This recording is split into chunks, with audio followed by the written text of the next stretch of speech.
Boa noite, boa noite.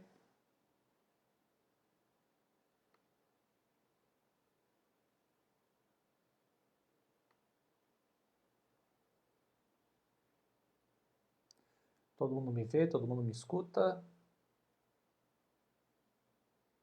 Só um instantinho, eu preciso acender um pouquinho mais de luz aqui.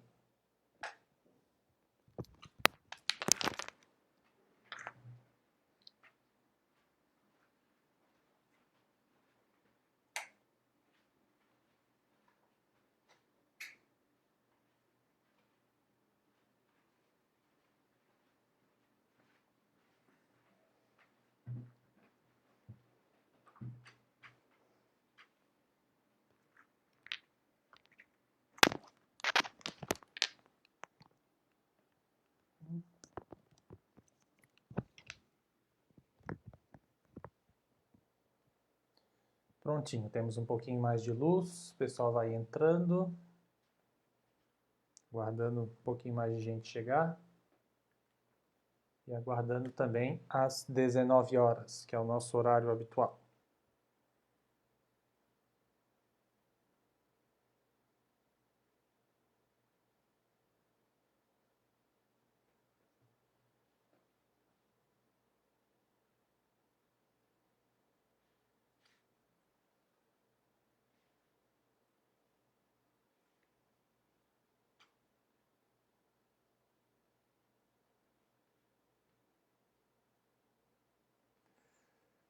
Tudo bem, pessoal? Boa noite. São 19 horas, horário que a gente começa tradicionalmente o nosso mini curso. Hoje é o nosso último encontro. Tá? Antes de nós começarmos, alguns recadinhos. Primeiro, sorteio. O pessoal já viu que eu postei acerca do sorteio do livro Mitologias. Importante lembrar, sorteio 2 exemplares. Tá? Um aqui no Instagram e outro aqui no Facebook. Então, quem quiser concorrer 2 vezes, precisa fazer a inscrição tanto lá no Facebook quanto aqui no Instagram. Tá? Então, atenção para isso.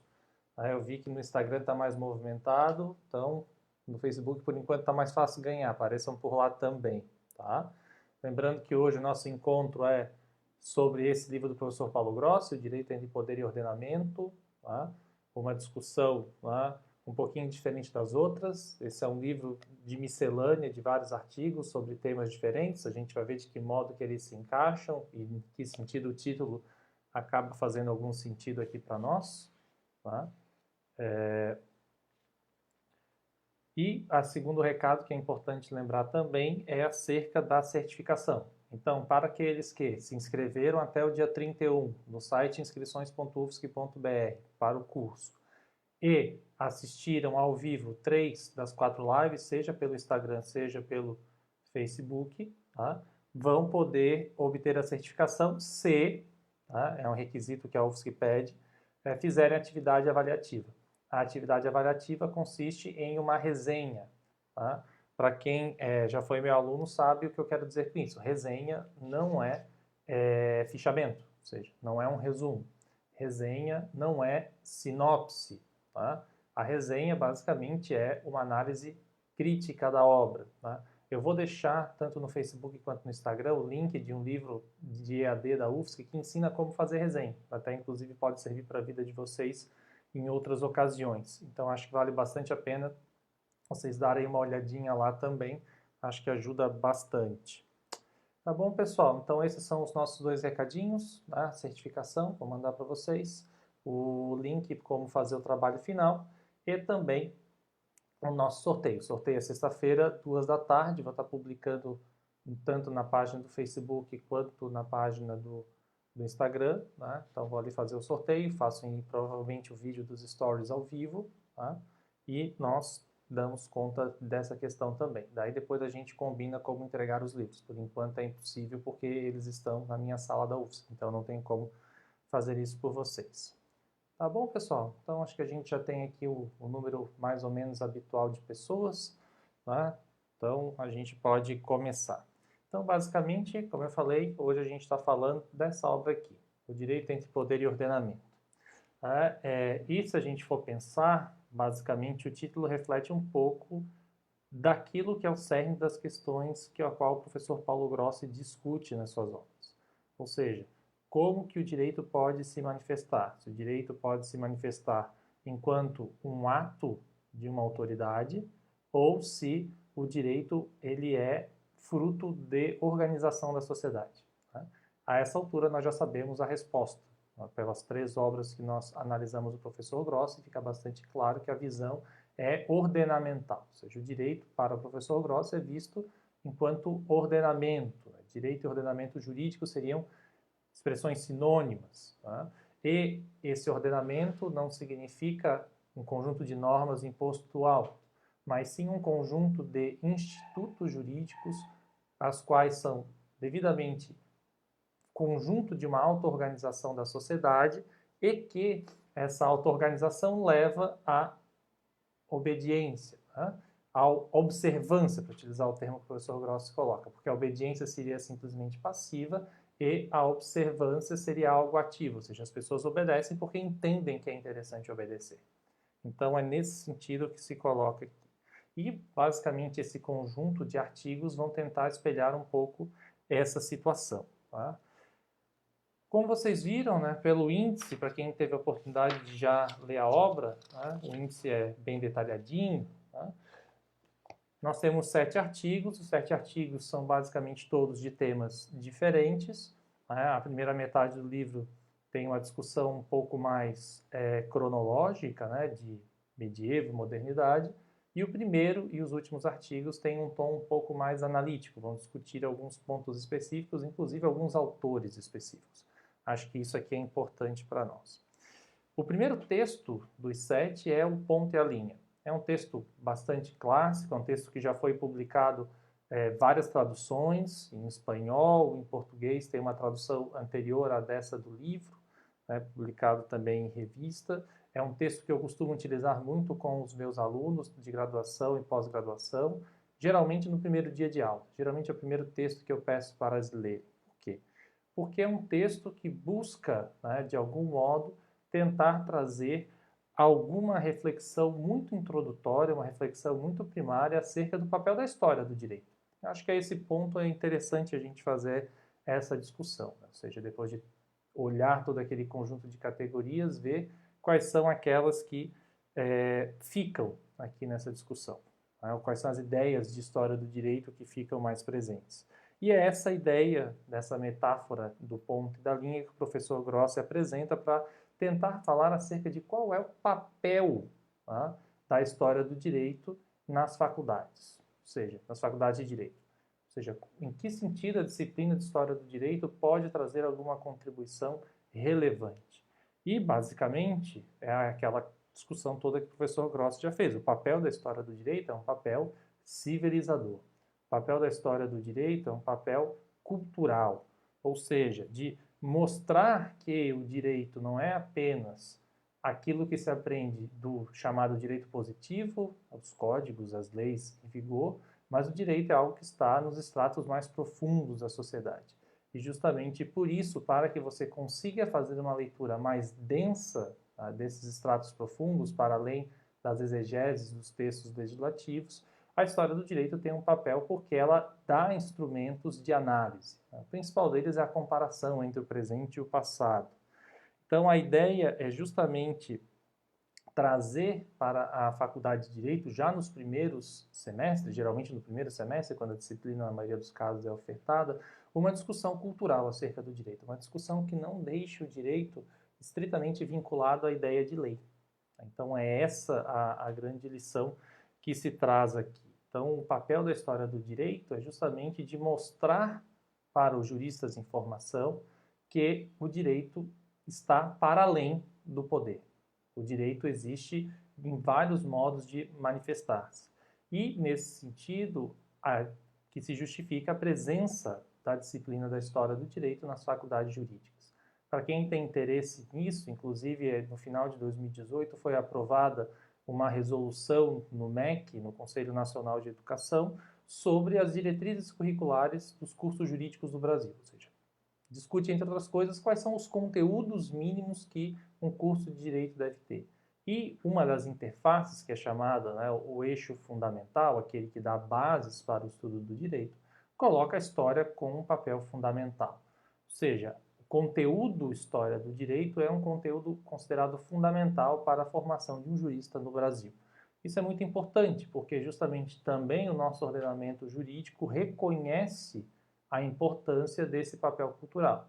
E é justamente colocado nesse espírito de nós pensarmos o como nós conseguimos pensar para além do direito vigente, para além daquilo que se apresenta à primeira vista aos nossos olhos. Então, é nesse sentido que se legitima a presença do historiador do direito, formado em direito, ou seja, com capacidade de analisar de modo denso, profundo e acurado os institutos jurídicos com as lentes da história. Então, é um pouco disso que a gente espera do papel da história do direito. E a ideia, né, é justamente que haja a possibilidade de evitar-se isolamentos, ou seja, a presença do historiador do direito na faculdade de Direito, ela não tem um papel decorativo, ela não tem o papel de dizer, veja lá, tem, por exemplo, eu, professor Diego, lá na Universidade Federal de Santa Catarina, que ensina História do Direito, que luxo, que interessante, nós temos alguém que conheça do passado. A ideia não é entender a história do direito, o passado do direito, como um museu, que a gente vai lá, olha um artefato, acha muito bonito, muito interessante, e depois larga a mão. Claro que a erudição é importante, é claro que conhecer os institutos jurídicos culturalmente tem algum valor, mas não é isso que interessa. O que interessa é justamente o diálogo que pode haver entre o jurista do direito positivo, aqueles que vão trabalhar como advogados, juízes, promotores, delegados e afins, e aqueles que vão efetivamente analisar o direito a partir de uma perspectiva interdisciplinar. Ou seja, só há sentido na presença do historiador do direito na faculdade jurídica se existe esse entrelaçamento entre essas duas perspectivas. Ou seja, que a perspectiva cultural se alia à perspectiva pragmática. Não há sentido em uma coisa sem a outra. O direito, isso alguns autores já falam desde os anos 80, talvez o mais famoso deles seja o Niklas Luhmann, sociólogo alemão, que vai dizer justamente que o direito ele tem sua autonomia, mas ele é aberto, ou seja, se a gente entende o direito enquanto um sistema, tal qual a economia e por aí vai, são relações que se comunicam. Então é essa a perspectiva, ou seja, se o direito não é fechado, se o direito é aberto, então ele precisa criar diálogos. E o objetivo de criar diálogos é justamente esse, a pessoa pela qual o historiador do direito tem sede de diálogo, em primeiro lugar, são os juristas. E também evitar com que os juristas se isolem da perspectiva cultural. Ou seja, é importante que os juristas entendam que a formação deles precisa ser uma formação sólida. E por isso não adianta saber apenas as últimas novidades da legislação, da doutrina e da jurisprudência, porque, como nós sabemos, elas passam e passam cada vez mais rápido. Então, é justamente importante nós conhecermos quais são os estratos mais profundos que constroem os institutos jurídicos para nós conseguirmos compreender de modo mais profundo como o direito se manifesta. E é nesse sentido a metáfora do ponto e da linha. O conhecimento acerca dos vários temas do mundo do direito que nós temos são esses vários pontos que estão colocados. Mas esses pontos não estão soltos, esses pontos formam entre si, em conjunto, uma linha. E o sentido da linha é apontado pelo historiador, ou seja, o historiador é quem consegue fazer a conexão entre esses vários pontos do passado e construir um percurso, aquilo que a gente costuma chamar de devir histórico, a história que vai caminhando. Então, para nós percebermos avanços, retrocessos, porque o tempo cronológico, em tese, é linear, certo? Agora, os acontecimentos, eles vão construindo-se de modo bastante diferente ao longo do tempo. Então, nós temos importantes conquistas históricas, mas nós temos também derrotas importantes. Nós temos situações que são ambíguas e que podem nos levar para caminhos diversos. Então, é um pouco essa a perspectiva do direito ser visto nessa metáfora entre o ponto e a linha. Então, os pontos são esses conjuntos de acontecimentos e a linha é aquela que o historiador é capaz de fazer essa construção. Então é essa, né, a mensagem do primeiro texto. É uma mensagem bastante breve, bastante curta, bastante objetiva, justamente de entender como se dá essa construção. O segundo e terceiro textos, né, são textos mais específicos acerca, o segundo sobre a Idade Média e o terceiro sobre a transição entre Idade Média e Idade Moderna. São assuntos que a gente trabalhou com bastante densidade nos últimos 2 encontros, seja na discussão da ordem jurídica medieval, seja na discussão das mitologias jurídicas da modernidade. Tá? Então, o que talvez seja interessante nós fazermos aqui? Fazer alguns reforços de alguns pontos que não sobrou talvez tanto tempo para falar nos encontros anteriores. Talvez o primeiro deles, né, no caso do direito medieval, é reforçar que a ordem medieval é vista enquanto uma ordem objetiva, ou seja, vista como um dado. O papel do jurista é de observar esse mundo e declarar, ou seja, tá, descrever o direito tal qual ele se apresenta nesse mundo. É um pouco essa a ideia do direito enquanto uma ordem objetiva. Ou seja, o direito ele tem pouco do ius, da faculdade, do eu tenho direito a alguma coisa, inclusive porque a própria ideia de indivíduo não existe na Idade Média, tá? Mas a ideia do direito enquanto um ordenamento objetivo. Por isso que os teólogos, os filósofos, os juristas conseguiam ler coisas como o direito natural. O direito natural medieval é o direito que está presente no mundo. Né? Deus cria a natureza e a cria com papéis específicos. Cria seres superiores, seres inferiores, seres que são mais fortes, seres que são mais fracos, seres que se relacionam. E esse conjunto dessa ordem, para nós, é passível apenas de ser descrito e não prescrito. Ou seja, eu apenas tenho como expressar aquilo que está presente já no mundo físico. Então é essa a ideia de direito na Idade Média. Então você tem muito de directum, direito como ordem, pouco do direito como ius, como faculdade. Essas expressões não são do professor Gross, são do professor Bartolomé Claveiro, que inclusive tem um livro muito interessante, recém-traduzido para o português no Brasil, pelo colega do Rio de Janeiro, o professor João Araújo, da Federal Rural do Rio de Janeiro, que traz um pouco isso. O professor Claveiro, da Faculdade de Sevilha, foi uma espécie de um discípulo espanhol do Grossi, podemos assim dizer, né, e que traz um pouco essa questão, ou seja, a partir dessa leitura grossiana, enxerga essa dimensão objetiva da realidade. Ou seja, o direito medieval não é vontade, o direito medieval não é poder. O direito medieval ele é essa ordem já pré-estabelecida no mundo das coisas. E é nesse sentido que vai se construir a dita tradição do ius communis. É nesse sentido que os juristas medievais vão reler e ressignificar o direito romano que começa a ser ensinado nas faculdades jurídicas. A leitura do ius communis é uma leitura que assenta, tá, essas relações dentro de um suporte de validade, que é esse texto romano. Esse texto romano que é venerável porque é bem escrito, feito na época clássica, é venerável porque os romanos se tornam cristãos e, portanto, é um texto quase sagrado. Tá? E, portanto, essa releitura, essas acrescentos, essas modificações que os juristas medievais vão inserindo com as glosas, com os comentários ao texto romano clássico, criam uma possibilidade de leitura mais ampla da realidade. Tá? Ou seja, os juristas conseguem, diante das situações que se apresentam, tentar imaginar situações às quais eles possam, né, dar conta do fenômeno.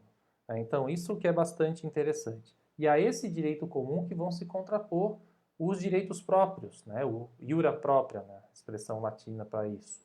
Aí que são o direito dos reinos, o direito das corporações de ofício, o direito da igreja, o direito das cidades e por aí vai.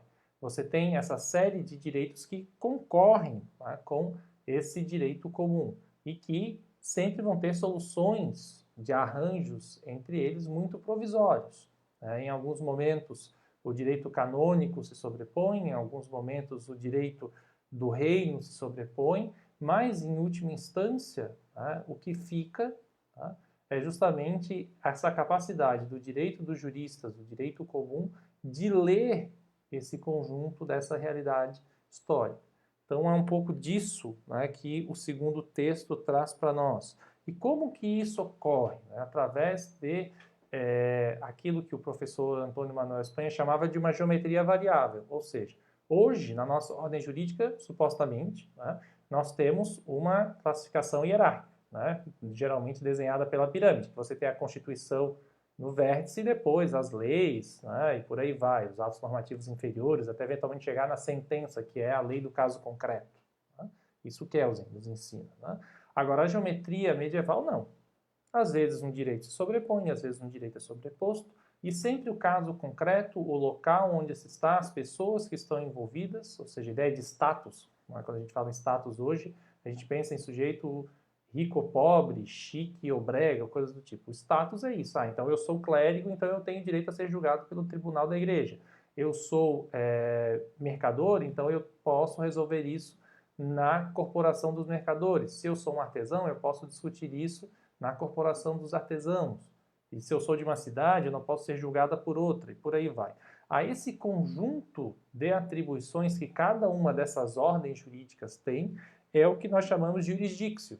Né? Ou seja, dizer o direito, que não se confunde com a jurisdição moderna. Jurisdictio é justamente essa força que cada um desses órgãos da sociedade tem em dizer o próprio direito e regular a própria vida, independente daquilo que aconteça em outros espaços. Tá? Então, isso é bastante interessante. E é nesse sentido que a gente entra no terceiro texto, naquela metáfora que o professor Grossi utiliza no título, da diferença do medievo, de uma sociedade de sociedades, para o mundo moderno, da insularidade do Estado. O que o professor Grossi quer dizer com uma sociedade de sociedades? A Idade Média, o medievo, é uma sociedade de sociedades porque aquilo que a gente chama de sociedade, ela está permeada por várias sociedades autônomas que têm auto-ordenação e, portanto, têm um direito próprio. E justamente esse conjunto de direitos próprios é o que a gente chama, essa possibilidade de ter esses vários direitos próprios é o que a gente chama de jurisdictio. E o papel do ius comune, do direito comum dos juristas, é tentar ler essa realidade de modo mais genérico, tentando fazer isso pelo alto, mas de um modo aberto, tá? Sempre permeando a essas situações específicas. E vai justamente mostrar que um conjunto de fatores presentes na própria Idade Média, tá, é que vai, de algum modo, definir essa modificação. Tá? E o principal argumento que o professor Grossi traz é um argumento de cunho religioso. Isso é bastante interessante.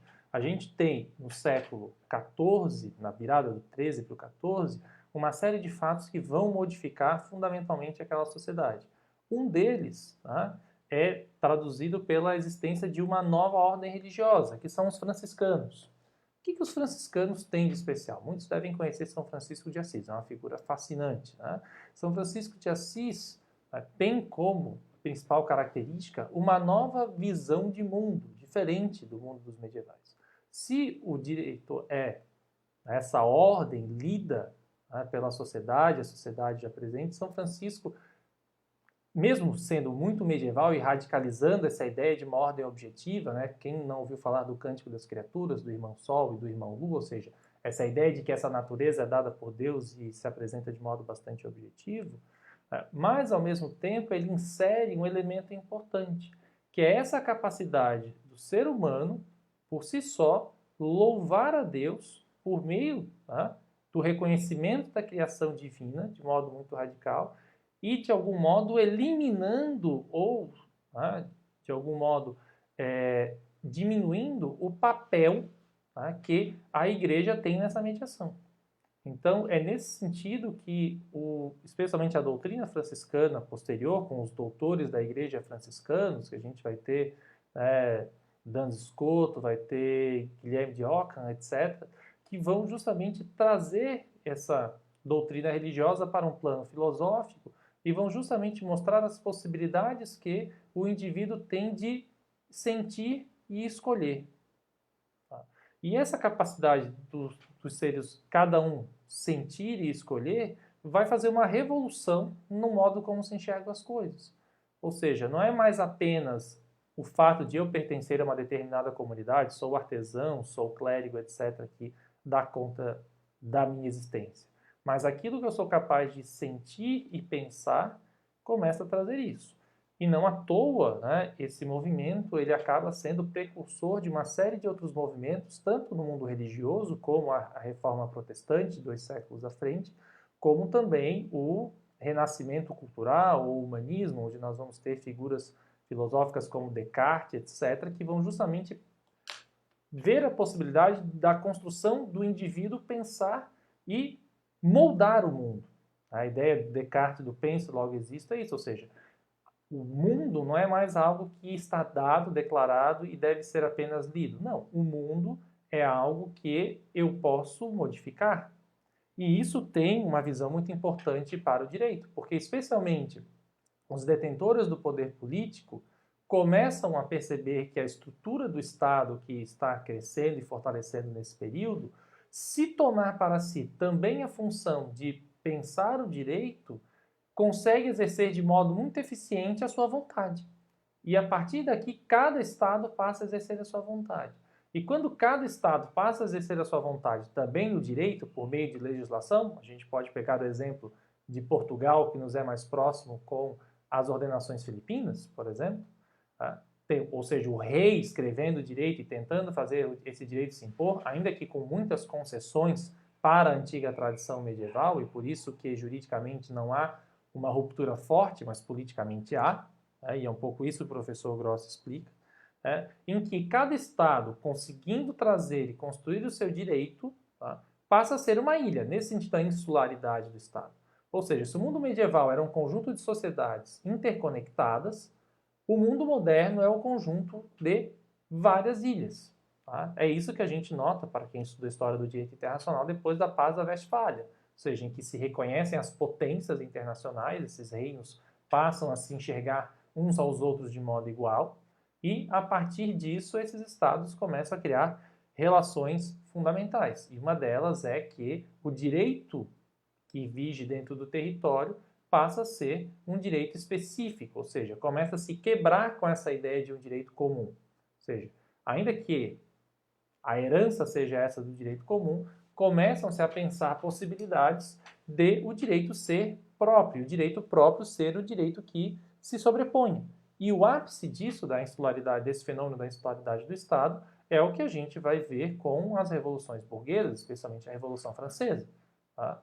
Onde você vai ter, tá, um Estado, tá, um corpo, tá, político, uma assembleia, que aquilo que ela pensa, aquilo que ela deseja, aquilo que ela quer, a sua vontade se faz lei, pura e simplesmente. Ou seja, sem a necessidade de nenhuma mediação específica, né, com a antiga tradição, ainda que eventualmente ela ocorra, e ela ocorre, mas de modo, tá, voluntário e secundário. Ou seja, não é uma obrigação ler o mundo de acordo com a natureza das coisas.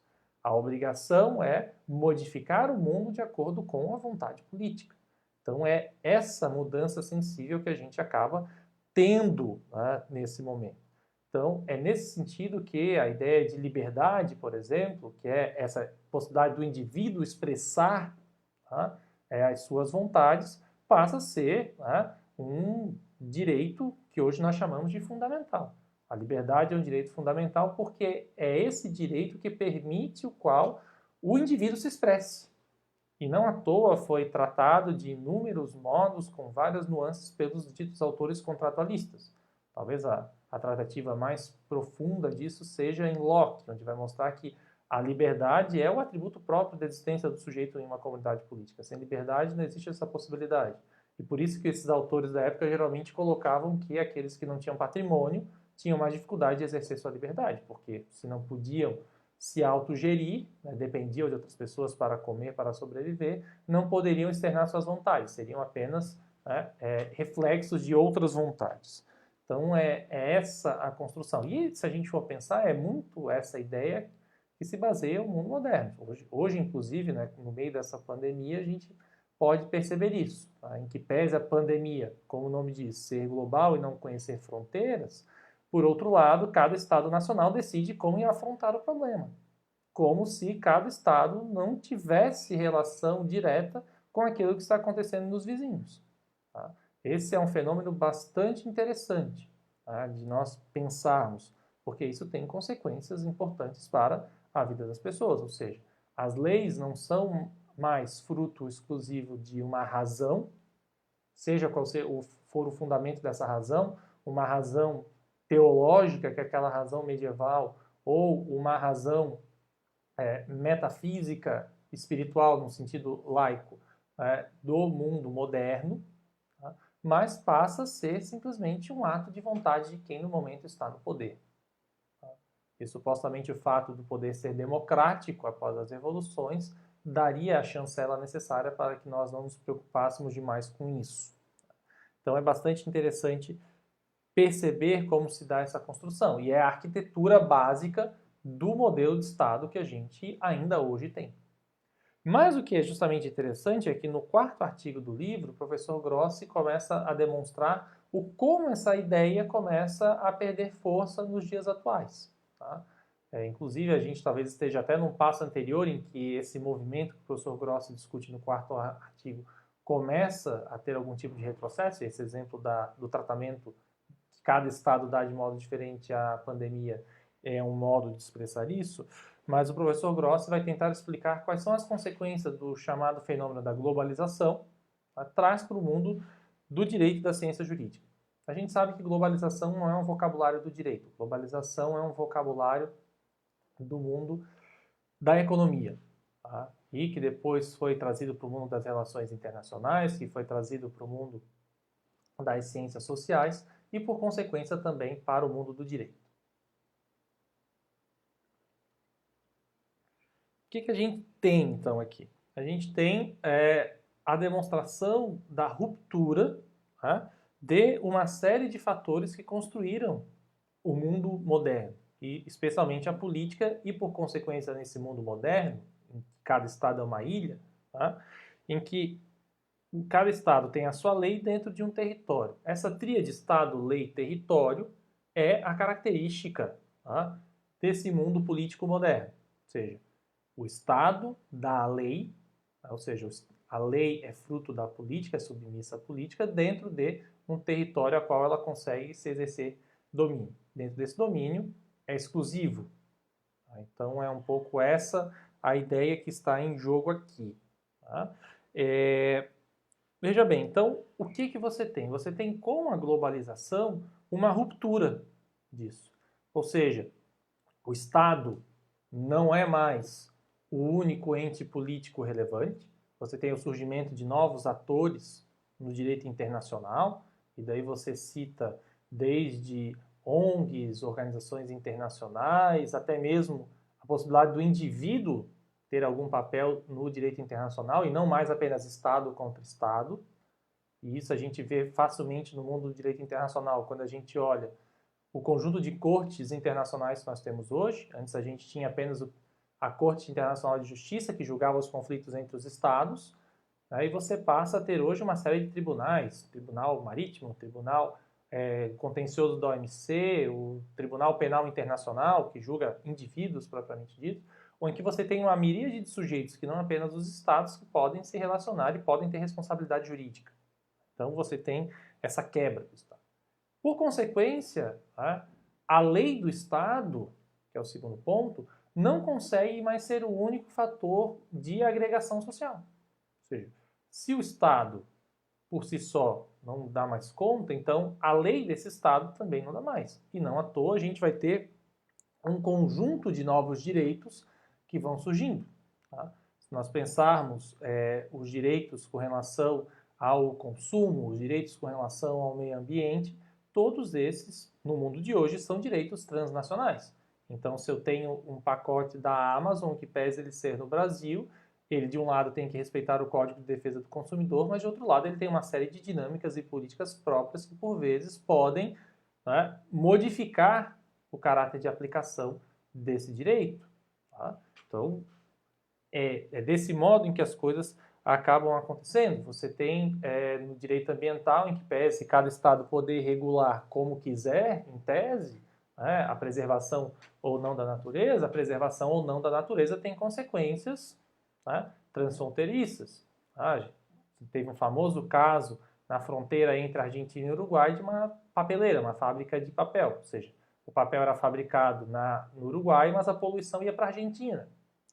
E fenômenos como esse, quando se discute acerca da preservação da Amazônia ou do Polo Norte, né, dizem respeito a coisas desse sentido, ou seja, as consequências da destruição da Amazônia e do Polo Norte são não apenas para os brasileiros ou para os nórdicos, mas para todo mundo. Então, e nesse sentido, você precisa ter regulações jurídicas, não apenas do direito internacional clássico, de Estado contra Estado, mas possibilidade de você resolver de acordo com a complexidade dos conflitos que nós temos. E, por fim, você não tem mais essa noção de território colocado, ou seja, o território é algo insuficiente para explicar isso, ou seja, o território não dá conta de explicar o tipo de relação que nós construímos, por exemplo, via internet. A ideia de território, ela é muito fluida. O território, na verdade, é um registro, mas ele não necessariamente tem a ver com o fato físico. Isso, hoje em dia, em regramentos corporativos é bastante claro. Uma empresa, ela tem a sua sede física no lugar, mas a sede jurídica dela é em outro, o exercício de operação contábil é em outro, e por aí vai. Na Europa, hoje, por exemplo, os sujeitos podem ser de uma nacionalidade, morar em outra, escolher o regime de casamento de um outro lugar que seja mais favorável. E por aí vai, ou seja, o que eu quero dizer com isso? O direito à globalização, se nós pensarmos, ele é informal, ou seja, ele cada vez menos prescinde da regulação escrita. A regulação escrita até pode existir, mas ela geralmente vai não ser pensada em abstrato, mas vai ser pensada a partir de fatos concretos, ou seja, o direito à globalização é factual. E é um direito plástico, ou seja, ele tem múltiplas formas. Por isso, a expressão mais forte desse direito é o direito econômico.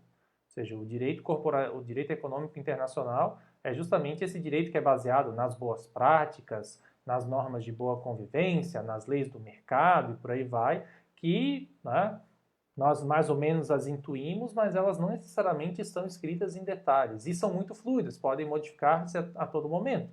Esse momento que nós vivemos hoje é justamente algo nesse sentido, ou seja, para onde foram as leis do mercado. Então, ou seja, é um direito que tenta se redesenhar de acordo com os fatos, de acordo com as necessidades.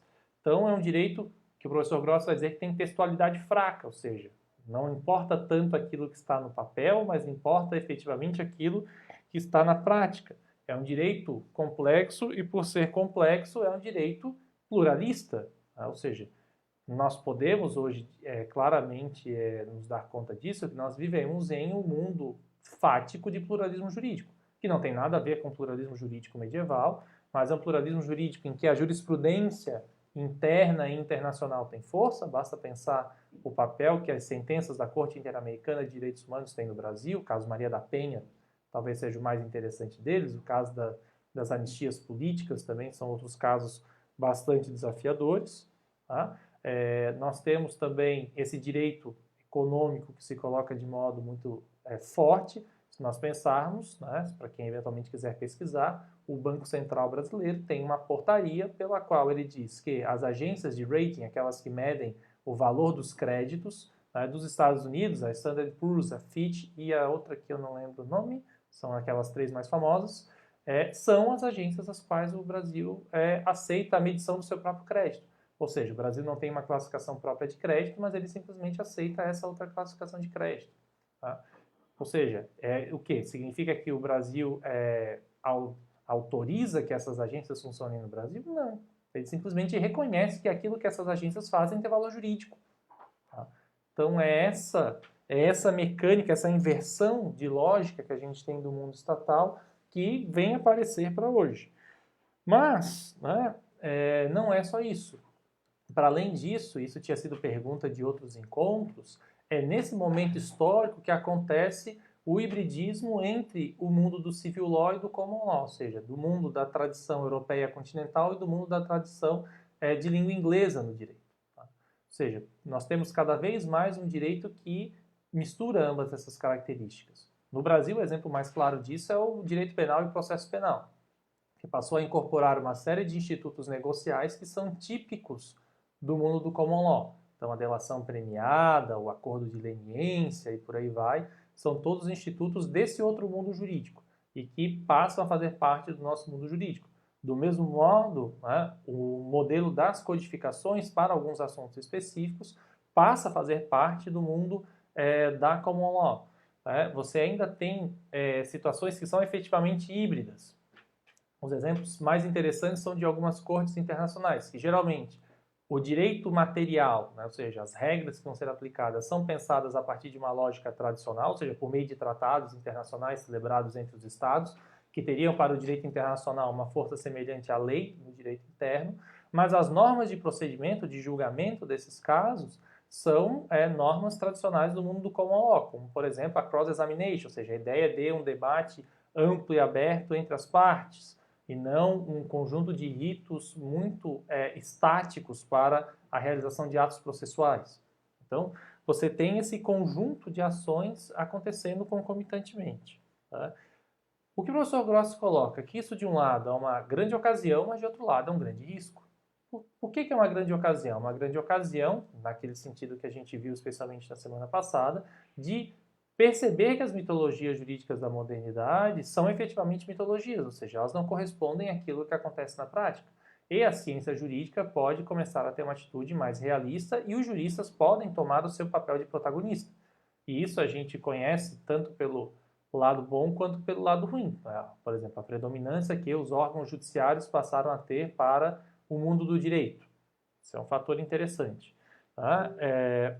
Agora, por outro lado, isso tudo é um grande risco. A gente viu os efeitos perversos de anos de excesso de protagonismo judicial no Brasil, para onde nos levaram, ou seja, nos levaram para um descrédito das instituições jurídicas, para um descrédito do direito, justamente pela sua inflação de poder. Do mesmo modo, esse direito econômico internacional, sem nenhuma possibilidade de regulação democrática, porque é um direito pensado pelos ricos para os ricos, tá?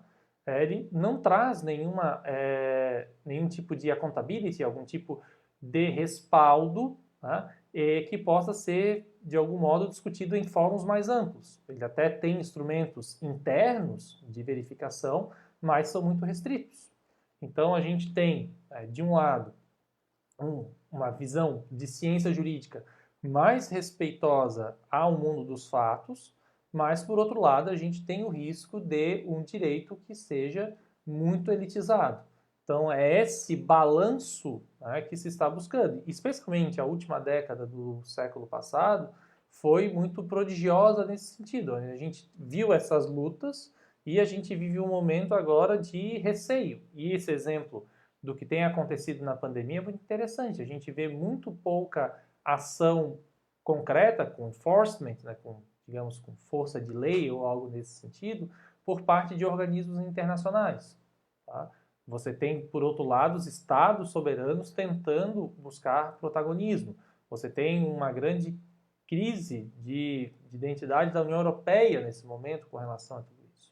Então, é um pouco esse mundo que se está construindo, ou seja, um mundo que, de um lado, entende que existe esse fato, tá, da globalização, mas um mundo que, em alguns sentidos, tenta resistir, porque isso pode significar perda de poder, perda de espaço para as antigas organizações, ou de exacerbação de força de novas organizações que não respeitem, tá, a tradição do direito anterior. Então, é esse embate interessante pelo qual a gente passa a se colocar aqui. E é isso que o professor Grossi coloca, né? Ele coloca, para quem lê o texto, numa perspectiva positiva disso. Geralmente os europeus têm uma visão otimista disso, mas nós brasileiros tendemos a ter uma visão, talvez não negativa, mas ao menos muito mais parcimoniosa do que os europeus, dada as experiências que nós tivemos nos últimos anos de protagonismo do judiciário, seja por meio do Supremo Tribunal Federal, de operações como a Lava Jato e por aí vai. Então, é um pouco esse cenário. Para quem tiver interesse, vale a pena aprofundar. Tem um livro do professor Antônio Manuel Espanha que chama Pluralismo Jurídico e Direito Democrático, onde ele tenta justamente a partir dessa dualidade que o professor Grossi aponta aqui, o professor Espanha cita o professor Grossi nesse sentido.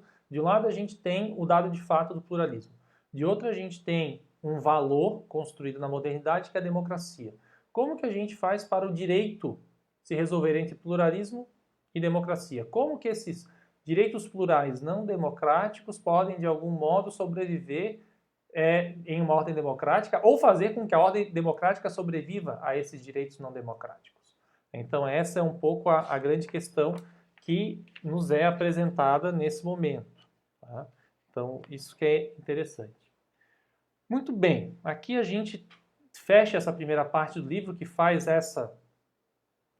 esse percurso entre o medievo e a pós-modernidade ou o mundo contemporâneo.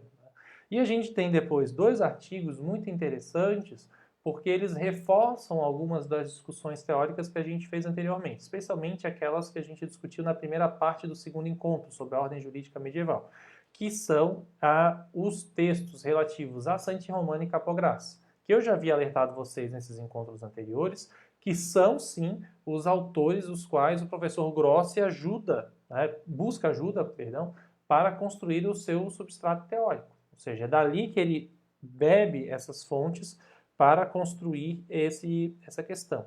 E nesse sentido, justamente a partir de Santi Romano, que ele traz o artigo que intitula o livro, que é o direito entre poder e ordenamento. Ou seja, que é justamente a partir da visão do direito ordenamental, do Santi Romano, que se dá isso.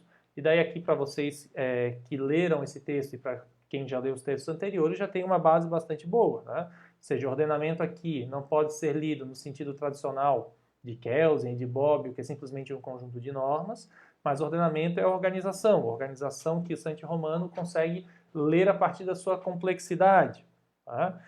Ou seja, um direito que, por exemplo, os privados, especialmente hoje na globalização de modo bastante acentuado, constroem a partir de uma lógica muito própria, ou seja, para além das lógicas do próprio direito do Estado. E, de fato, essa ideia ganha força e passa a fazer mais sentido justamente pela grande crise de fontes que a gente vive ao longo do século XX. Esse é um dado muito interessante. A teoria de Kelsen, que é a teoria hegemônica e que construiu boa parte das lógicas do direito ao longo do século XX, ela nasce em meio a essa crise. Ela nasce lá nos anos 30, quando Kelsen escreve a primeira edição da Teoria Pura do Direito, e a Segunda Guerra Mundial e as leis injustas, racistas, etc., levam muito facilmente a esse ponto. E a segunda metade do século XX, na verdade, é uma tentativa de superação dessa gaiola. Ou seja, como escapar dessa gaiola teórica que tem uma vantagem porque é uma arquitetura muito bem feita e tem um respaldo formal na democracia, é essa a lógica do direito ser posto por uma autoridade competente. O Kelsen, no prefácio à segunda edição da Teoria Pura do Direito, em 1960, escreve isso. Eu escrevi isso pressupondo democracia, portanto, ele não pode ser responsabilizado pelo fato dos estados terem feito leis injustas. Até aí tudo bem. Agora, como que nós fazemos para superar isso? Como que nós fazemos para recuperar os conteúdos de justiça para o direito? Então, é nesse sentido que o direito do século XX se ancora, por exemplo, em uma nova ideia de Constituição, a qual Santi Romano, já anteriormente, já construía. Santi Romano era um jurista do direito público, escrevia tratados de constitucional, administrativo, internacional, e mesmo de direito colonial, ou seja, como gerir o direito público das colônias. Então, já entendia essa crise das fontes, ou seja, já entendia que a lei sozinha do Estado não era capaz de regular esse conjunto de situações muito diversas entre si. Então, o único modo de perceber isso é tentar construções mais abertas e que não fiquem apenas nessa discussão, por exemplo, entre códigos e leis especiais. É uma discussão importante, a gente tem ela no Brasil sob o nome de microsistemas, quando a gente pensa, já falei, da defesa do consumidor, do meio ambiente e da violência doméstica e por aí vai, onde você tem legislações que tratam de problemas e não de ramos do direito. Ou seja, a Lei Maria da Penha tem direito civil, penal, administrativo sobre o problema da violência doméstica. O Código de Defesa do Consumidor tem direito civil, penal, administrativo para as relações de consumo. E por aí vai. De um lado, ok. De outro lado, como a gente já percebeu, onde está o espaço da doutrina, da jurisprudência e da praxe? daqui da prática do mundo dos privados, elas também se manifestam hoje como fonte do direito e não encontram esse espaço. Tá? Então, é justamente tentar entender como que se pode resolver isso. Tá? Então, é um pouco essa a ideia que se coloca aqui, que o professor Grossi vai trazer, que justamente passa por uma leitura material da Constituição. Tá? Inclusive, os textos do professor Grossi posteriores a esses que a gente está lendo aqui, os textos mais recentes, quase contemporâneos do professor Grossi, depois de juiz da Corte Constitucional Italiana, reforçam muito essa questão, ou seja, que para além da Constituição texto, tá, existe uma Constituição material, que é um conjunto de ideias, de valores, podemos até mesmo dizer, que são eles que efetivamente valem, tá? Ou seja, aqueles que são o núcleo duro de uma Constituição. Mais, inclusive, do que simples cláusulas pétreas no sentido formal, de que isso não pode mexer porque tem uma norma que diz que não pode mexer. Não, é porque simplesmente isso desmonta o sistema completamente. E é nesse sentido que alguns autores da ciência política e mesmo do direito tentaram apontar entre 2013 e 2018 uma ruptura da ordem constitucional. Ou seja, você não mudou a Constituição, mas o conteúdo da Constituição material talvez tenha mudado. Tá? Então esse é um aspecto interessante olhar. E como que isso muda? Para o mal ou para o bem, isso muda. E isso muda a partir de coisas como o que tradicionalmente a teoria constitucional vai chamar do princípio da razoabilidade. Ou seja, de como você constrói, inclusive existem modos técnicos de fazer a construção, aquela famosa construção em 3 passos, que vai entender a proporcionalidade, a adequação, a razoabilidade no sentido estrito e por aí vai, onde você vai, de um modo, tentar ler os sinais dos tempos. Mas atenção, ler os sinais dos tempos não significa, como diria um ministro do Supremo Tribunal Federal, o ministro Barroso, que exista um órgão responsável por ser uma vanguarda iluminista. Ou seja, não é um órgão que dita a partir da sua própria consciência, ou seja, da sua própria vontade, é isso que é uma vanguarda iluminista, porque o iluminismo é isso, ou seja, a vitória da razão conduzida por uma vontade. É essa a ideia de fundo, e essa, inclusive, uma possível contradição do pensamento iluminista, mas é justamente o que o professor Grossi coloca muito na esteira de uma visão objetiva, que é essa visão de Santi-Romano, de entender aquilo que a sociedade já aceita e buscar, dentro da constituição material desse Estado, aquilo que é possível fazer. E não impor mudanças a partir de um papel sebastianista iluminado para se seguir em frente. Essa é uma diferença bastante importante, ou seja, por exemplo, de olhar uma decisão como a do Supremo Tribunal, que decide a favor da criminalização da homofobia, não apenas como uma ruptura do princípio da legalidade estrita, mas também, de um lado, mas também não pensar como um fato de você ter um Supremo Tribunal que nos concede esse direito. Não, o que se coloca é um conjunto de práticas sociais que passam a ser respeitadas porque devem ser respeitadas. Então é um pouco essa a construção de fundo que o professor Grossi coloca. E é nesse sentido que a gente entende por que o professor Grossi valoriza tanto um autor como Giuseppe Capograssi, que é o filósofo do direito, o qual ele trata no 6º artigo. Tá?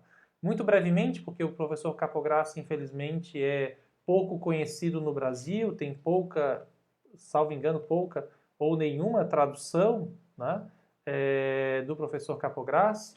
Então, aqui a gente coloca de modo mais estrito, vai ser mais difícil vocês encontrarem. Mas, basicamente, essa ideia de experiência. O direito enquanto experiência, a ideia de experiência jurídica, o grande conceito do professor Capograssi, a ideia de negar essas abstrações das quais o direito permanece. Então, é esse o ponto que se coloca aqui.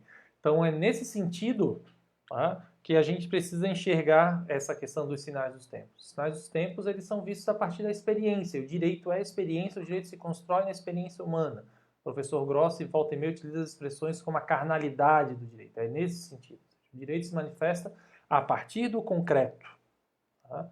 Então, é nesse sentido que, eventualmente, inclusive o professor Grossi, como ministro da Corte Constitucional Italiana, colocava o respeito à legalidade e à própria Constituição. Ou seja, Não é que uma visão ordenamental do direito, pressupõe um desrespeito às regras escritas, mas é entender que a legalidade, a própria Constituição, o texto constitucional, eles estão imersos na realidade, eles são frutos de um contexto histórico e são lidos e relidos de acordo com as mudanças no devido histórico. Ou seja, uma leitura que leva a sério, né, os fatores básicos, né, da construção desse ordenamento jurídico e que não fique preso a abstrações ou modelos teóricos, ou seja, entre o modelo teórico e a prática política, institucional, social, você fica com a prática. É um pouco esse o sentido, né, desse conjunto de articulação entre esses dois textos do professor Gross. Para nós encerrarmos, eu acho que essa é uma discussão muito interessante de fazer nesse momento, algo que a gente talvez tenha falado um pouco menos ao longo desse curso, é o conteúdo do último texto, tá? Que é essa ideia, né, do direito, da relação entre o direito e a história. Tá? Aqui tem uma pergunta, antes de passar isso, fala que a pergunta da Clarissa que apareceu agora, eu consegui ler. Direito como experiência e empirismo, não um simples empirismo. Tá? Depende como você encara empirismo. Empirismo de um conjunto de... se a gente pensa isso na ciência moderna, como conjunto de práticas, né, a partir de modelos, cuidado, não é exatamente isso. A experiência no sentido mais concreto, no sentido de percepção da realidade. Tá? Ou seja, de você ler as normas de acordo com a realidade. Tá? E não ler a realidade de acordo com as normas. Digamos que é um pouco essa a ideia, né? Ou seja, que o limite último da realidade é a realidade por si mesma, e não as normas. As normas servem para nos ajudar a pensar e repensar a realidade, mas elas não são o limite último. A experiência é o limite último, nesse sentido específico. Ou seja, não é um empirismo de simples tentativa e erro. Claro que aqui, e nesse sentido o professor Grossi reforça bastante, né? Acho que é isso que eu quero dizer, esse empirismo com um simples fazer, diferente do simples fazer. O papel do jurista aqui é fundamental. O jurista é um mediador e por isso o papel cultural do direito, da história do direito, tem um papel importante nessa discussão toda. Para que não seja simplesmente um empirismo de fazer por fazer, fazer qualquer coisa. É justamente de tentar entender, né, como que a realidade se dá. Pergunta se a mutação constitucional seria um instrumento para isso. Né? Em tese, sim. Em tese, sim. A questão é qual é o sentido da mutação constitucional. Ou seja, o sentido da mutação constitucional não é os ministros, por serem a vanguarda iluminista, decidirem o que deve ser feito ou não, mas é justamente, né, de como, né, você resolve, né, a questão. Né? Só para avisar que a live do Instagram está acabando, eu vou iniciar outra daqui a pouquinho para a gente começar a discussão do último texto, tá bom? Então, eu vou encerrar aqui, vocês podem entrar de novo para a gente fazer a discussão final. Tchau, tchau.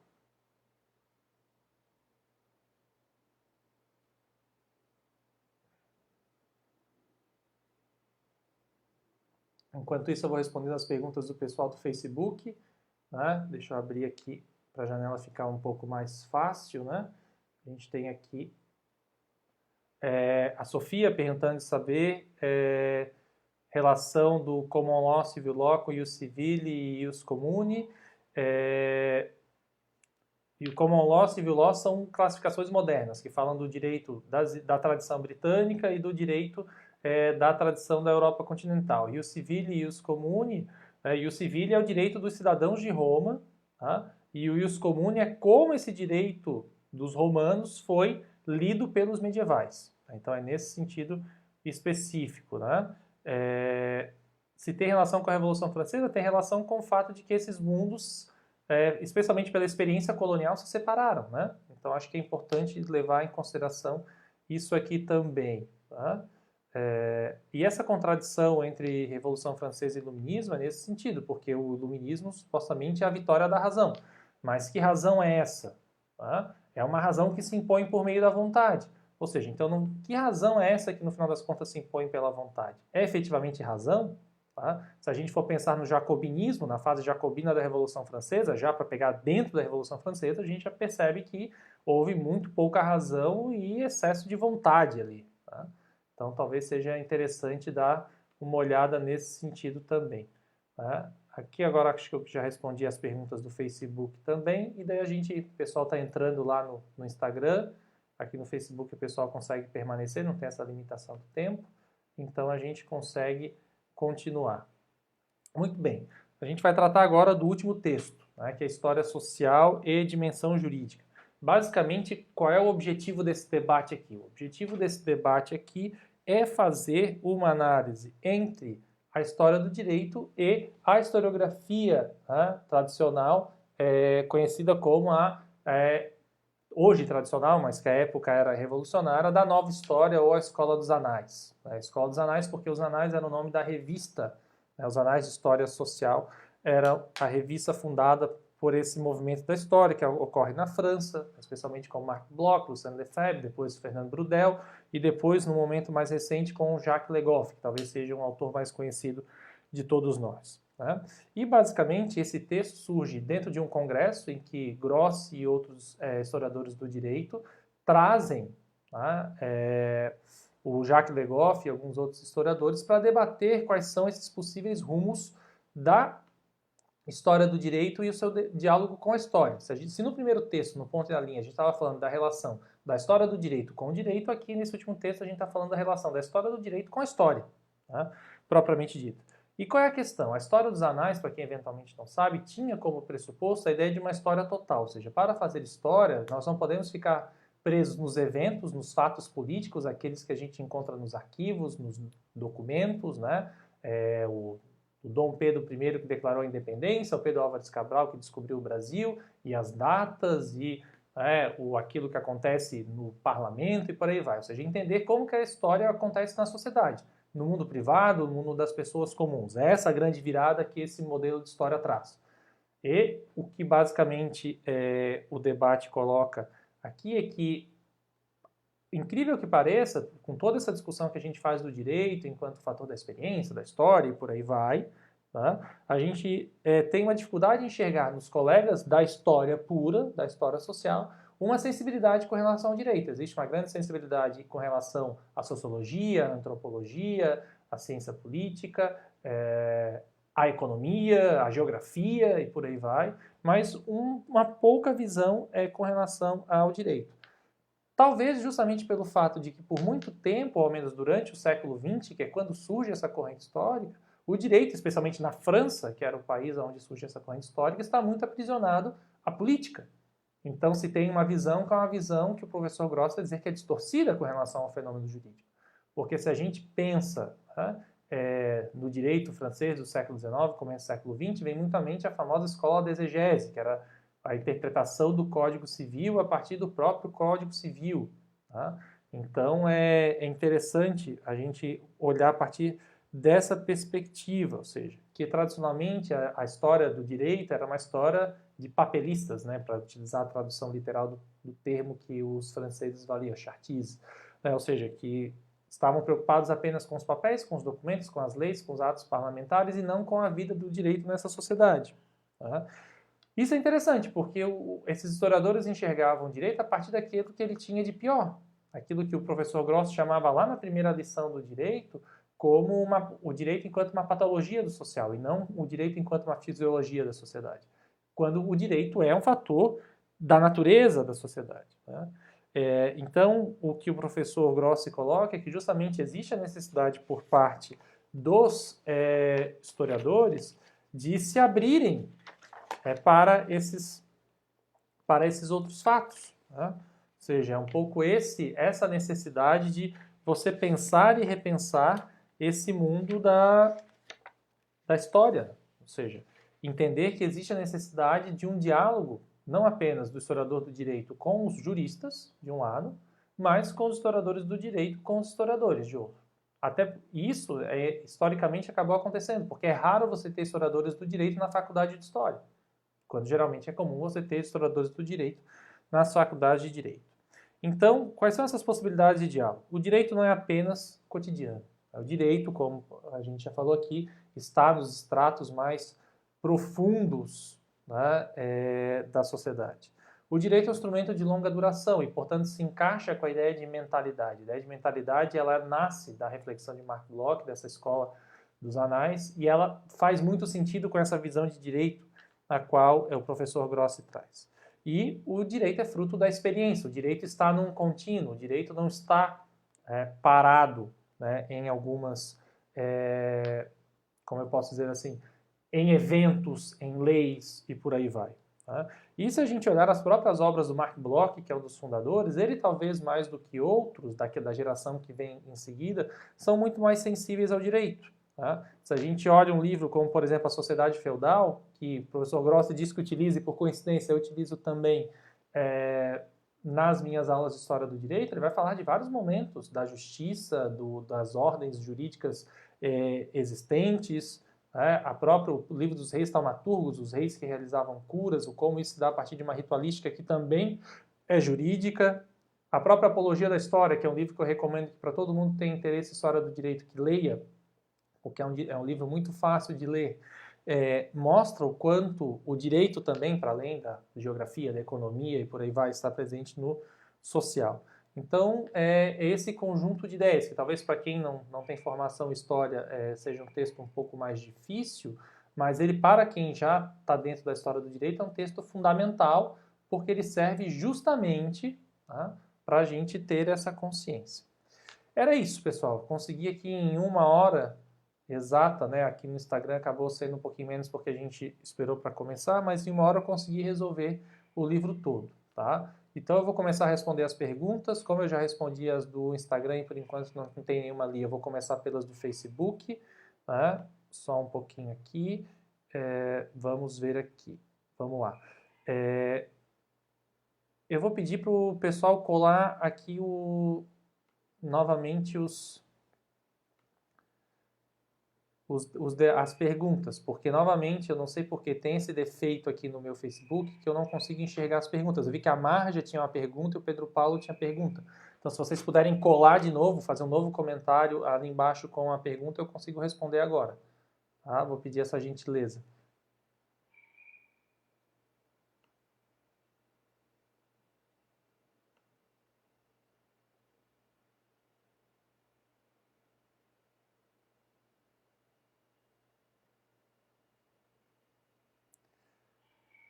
Enquanto o pessoal vai colando as perguntas ali, vou pedir essa gentileza. De repente o Guilherme Cidade está assistindo, me ajuda com isso. O pessoal está perguntando, prazo da resenha. Prazo da resenha é 15 dias a partir de hoje. Então, portanto, 30 de abril. Tá? Então, fica bem fácil de entender. Quando começar maio é porque passou o prazo. Então, para quem quiser o certificado, tá? Além da presença, além de ter feito a inscrição, porque é de lá que a gente vai tirar os certificados, precisa entregar a resenha. Ah, pronto. Chegou aqui a pergunta da Marja.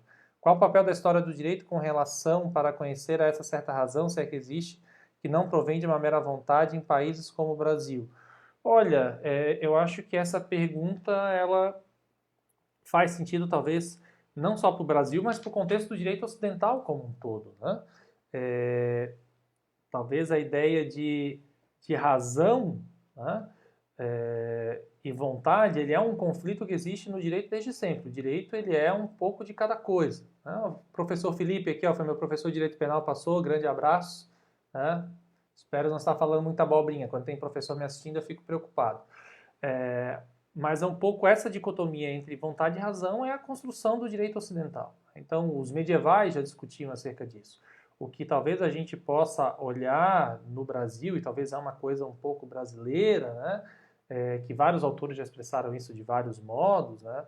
Talvez o mais interessante é a questão do fato de no Brasil haver uma espécie de complexo de vira-lata, o fato de no Brasil tudo é jabuticaba, né? O fato de no Brasil ninguém se leva a sério.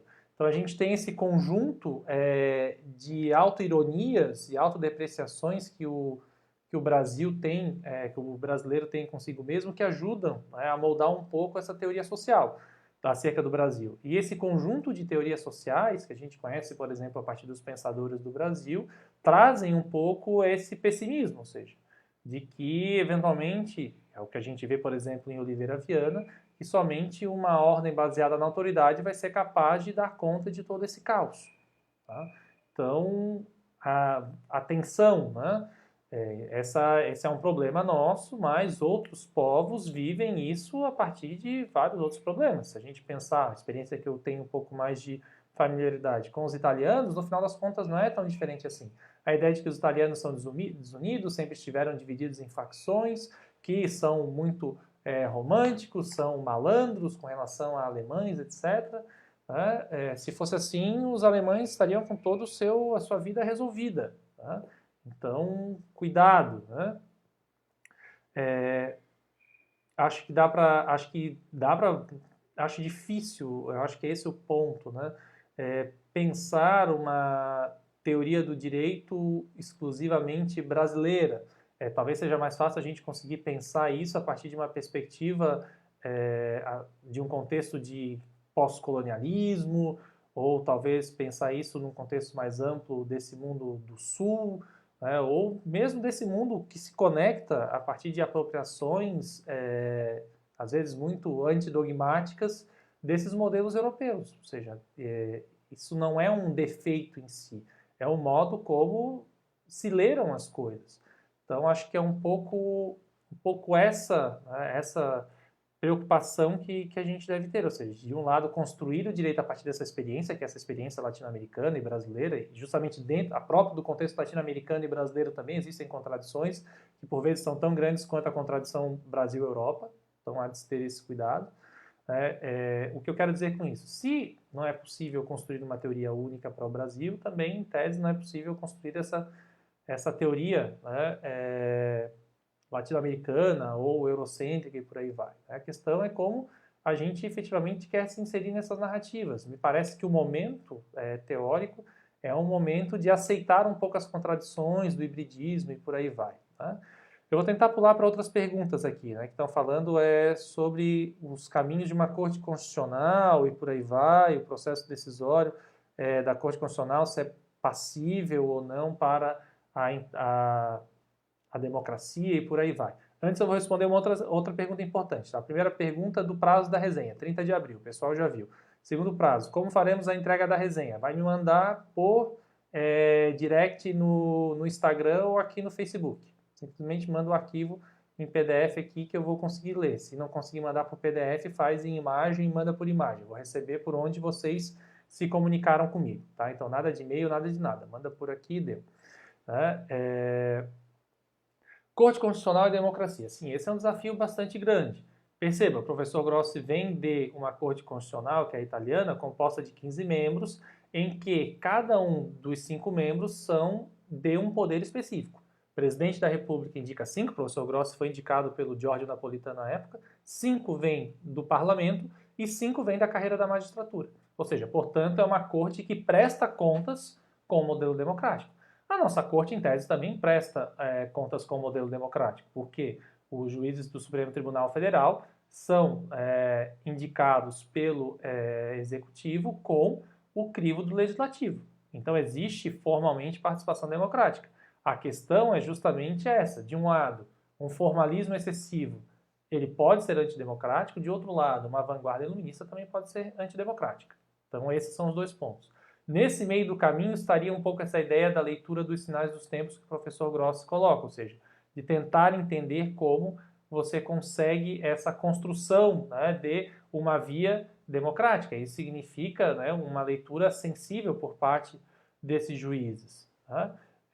Acho que é esse o ponto aqui. Faltou alguma outra pergunta? Eu estou conseguindo enxergar só do Álvaro para baixo. Então, se ficou alguma para trás... Deixa eu ver se eu consigo entrar por outro lado aqui.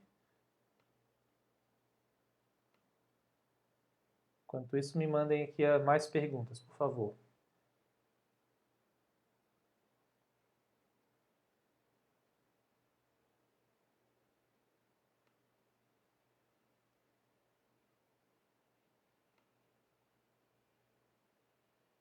Aqui, a pergunta do Pedro que tinha passado. Qual seria a proposta do Grossi para solucionar a inviabilidade do código em seguir a vivacidade do direito, tendo em vista que muitas vezes ele ressalta esse ponto de vista, dizendo que é impossível materializar e mobilizar o direito?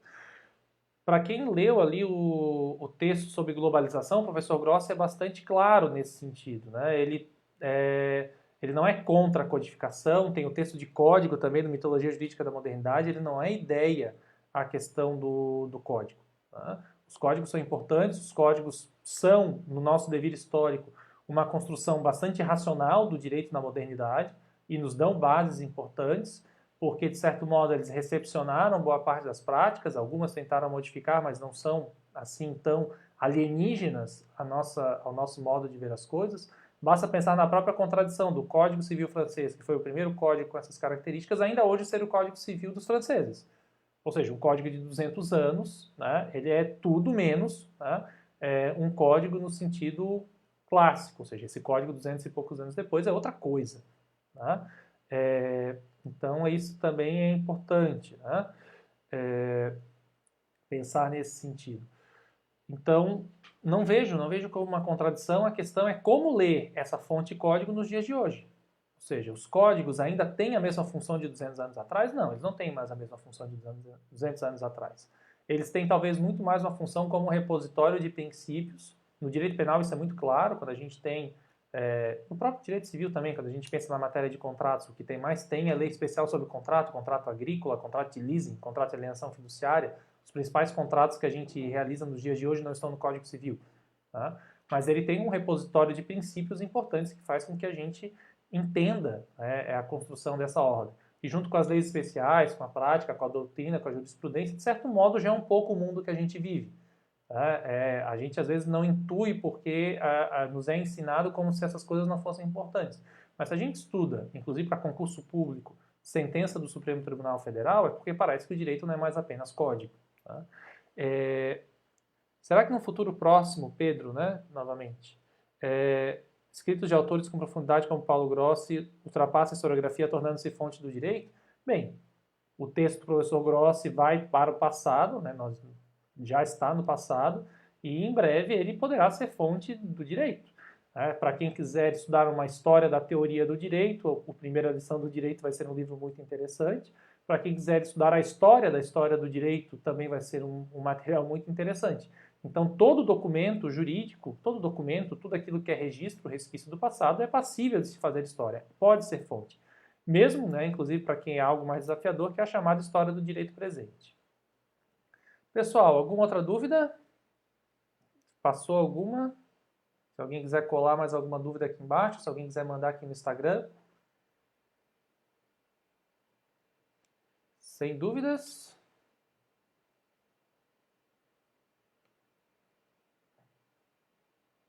Então, se por enquanto não tem mais dúvidas, então vou reiterar algumas coisas, né?